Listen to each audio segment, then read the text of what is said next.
Olá, boa tarde. Eu, Renato, vou dar início aqui à apresentação do resumo da minha dissertação de mestrado, apresentada ao Programa de Pós-Graduação em Engenharia Civil da Universidade Federal de Juiz de Fora, intitulada Identificação de Poligonização em Rodas Ferroviárias usando modelos autoencoder, sob orientação do professor Dr. Alexandre Abraão Cury e orientado pelo professor Dr. Flávio de Souza Barbosa e pela doutora Rafael Pesaroli Finotti Amaral. Bom, a segurança e o bom funcionamento adequado das estruturas são temas de extrema relevância na engenharia. A legislação estabelece normas rigorosas para garantir a segurança de pessoas e bens, e a manutenção periódica é essencial para prolongar a vida útil das estruturas e prevenir acidentes como apresentado na figura 1, em que uma região conhecidamente quente como o Rio de Janeiro, os trilhos perderam suas propriedades físicas e mecânicas em função do calor e, consequentemente, colapsaram e proporcionaram aí o descarrilamento desse comboio. Bom, isso esclarece, né, que as técnicas tradicionais de inspeção, muitas das vezes, elas apresentam limitações e o que motiva mesmo a busca por novas metodologias de monitoramento de inspeções no contexto ferroviário, perfeito? Bom, as rodas ferroviárias, elas historicamente, elas sempre receberam menos atenção por parte das concessionárias do que a via permanente. No entanto, essas rodas, elas apresentam diversos tipos de desgastes, principalmente aqueles devidos, né, em função das cargas dinâmicas acentuadas, das frenagens intensas e de irregularidades na via.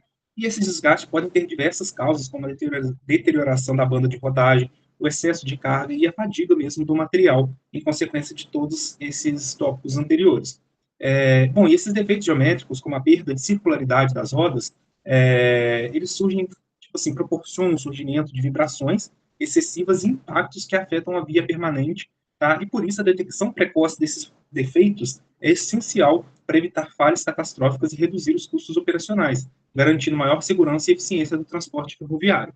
Bom, o objetivo principal deste estudo, então, é desenvolver, né, uma metodologia mais eficiente e automatizada, tá, de identificação de danos em rodas ferroviárias acometidas pelo processo de poligonização, e para isso a gente fez o uso do autocodificador variacional VAI, do autocodificador esparso SAI e do autocodificador convolucional CAI, e a gente pretende fazer, demonstrar a eficácia desses autocodificadores na detecção dessas anomalias estruturais.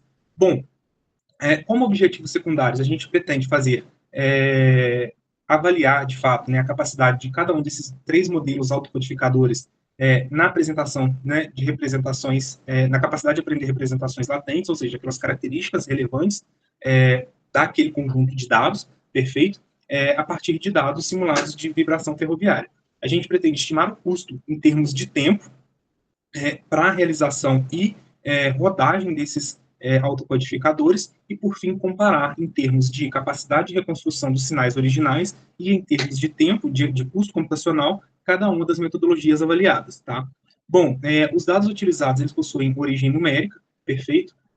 Esses dados, eles foram simulados, né, através do ANSYS e do MATLAB, tá? Então, ele tem origem dupla aí, e foram consideradas 3 estágios de danos, perfeito? Bom, em um primeiro cenário, a gente tinha uma roda no primeiro vagão do lado direito, sem nenhum dano, né, sem nenhum estágio de dano, tá? Em um terceiro vagão, do lado esquerdo, a gente possui uma roda acometida pelo que a gente vai chamar aqui de dano 1, tá? Essa roda, dano 1, ela possui condições iniciais do estágio de poligonização,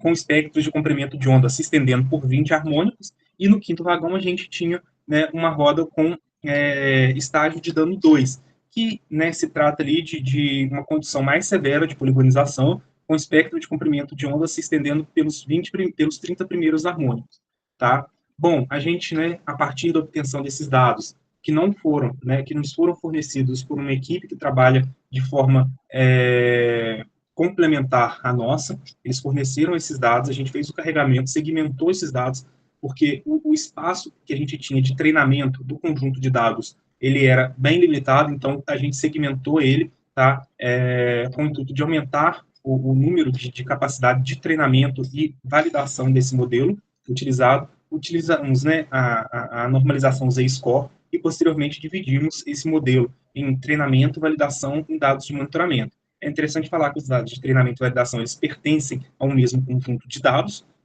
e os de monitoramento, eles pertencem àqueles conjuntos de dados de dano 1 e dano 2. Tá? A gente utilizou um otimizador de hiperparâmetros, denominado Optima, que tem por intuito selecionar os melhores hiperparâmetros em cada modelo autocodificador com o intuito de proporcionar as melhores taxas, né, de aprendizado do modelo utilizado. Tá? Posteriormente, a gente, então, de fato, entrou nas etapas de treinamento, validação e teste.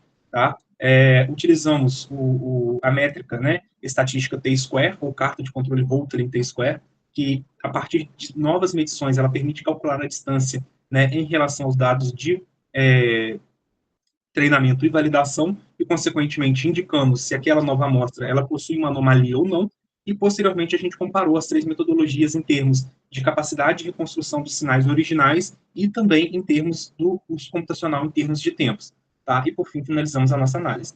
Bom, aqui a gente apresenta a carta de controle Volta de T-square, tá? Para o modelo autocodificador esparso. A gente consegue ver que ele conseguiu separar bem em todos os 4 cenários, né, que são referentes aos 4 primeiros acelerômetros analisados. A gente consegue verificar que ele separou bem, em todos esses cenários, as classes de dano 1 e 2 em relação aos dados de treinamento e validação, que estão aqui na cor azul escura e azul claro, tá? E quanto maior a distância deste em relação aos dados de treinamento e validação, indica, né, uma maior severidade desses danos.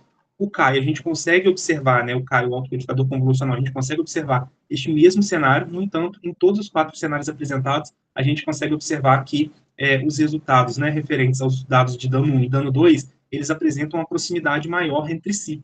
Então, esse modelo, né, ele ainda assim foi capaz de identificar e quantificar essas anomalias estruturais, no entanto, né, ele acabou ali tendo um pouco menos de refinamento na sua análise extraída daqueles dados do autocodificador, né, e por fim a gente teve o autocodificador variacional que acabou não proporcionando resultados esperados, tá, apresentando resultados diversos aí em relação, tá, aos dois modelos autocodificadores anteriores, e que de fato, né, proporcionaram resultados eficientes aí no monitoramento.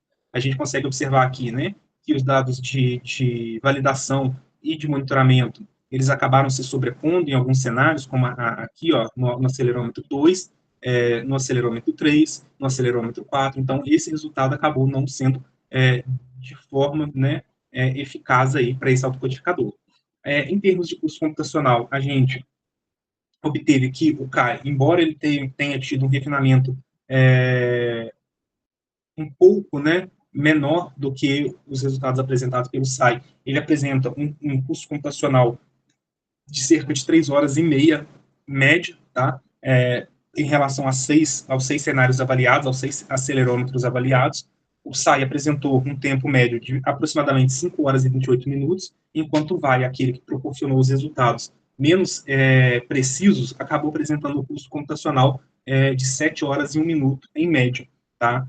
Então, a gente consegue, né, concluir que o SAI e o CAI apresentaram, de fato, uma maior eficácia no processo, né, de quantificação e identificação dessas anomalias estruturais, sendo o SAI aquele que apresentou uma maior sensibilidade, dado as distâncias observadas entre as classes de danos 1 e 2, tá? O VAI, ele apresentou dificuldades no monitoramento e na quantificação dessas anomalias, comprometendo a sua aplicabilidade neste cenário para este conjunto de dados, e, por fim, né, a gente deixa aí como, né, pesquisas futuras, com o intuito, né, de desenvolver futuramente, obviamente, né, a implementação de modelos, né, que sejam capazes de atuar em tempo real, através de computação em nuvem, internet das coisas, aplicação de técnicas de aprendizado de máquina, aprendizado por reforços, redes neurais adversariais generativas, né, as GANs, e, por fim, também análise no tempo frequência, com o intuito de reduzir também este custo computacional que foi observado aí,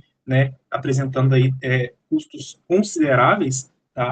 E, por fim, né, validar também essas análises dinâmicas que foram utilizadas aqui como conjunto de entrada, através, né, de dados experimentais. Bom, por fim, eu agradeço à Universidade Federal de Juiz de Fora, ao Programa de Pós-Graduação em Engenharia Civil, ao CNPq pelo financiamento deste estudo, e a Rumo Logística também, né, por colaborar aí no desenvolvimento deste estudo aqui apresentado. Obrigado.